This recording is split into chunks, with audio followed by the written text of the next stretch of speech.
Rəhimova, Qarabağ xanlığının nüfuzlu qadınlarından olmuşam. Şeir yazıb zərif lirikama görə tanınmışam.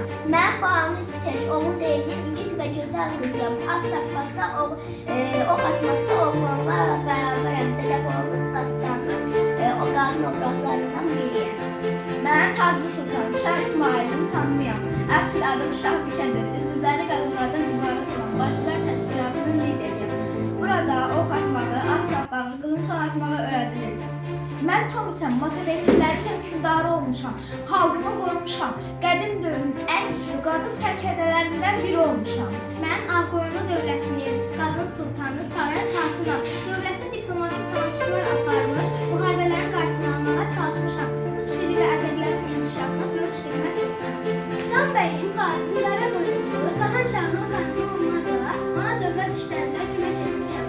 Ağqoyunlu, Ulu Nəzər anası, Saray Xatunla da görüşüb Bilhan Əyər olmuşam. Mən Möminə Xatunam, Atabəy Şəmsəddin Eldənizin həyat yoldaşı olmaqla ona dövlət işlərində məsləhətçi olmuşam. Elm və mədəniyyətin inkişafının qarşısına qalmışam.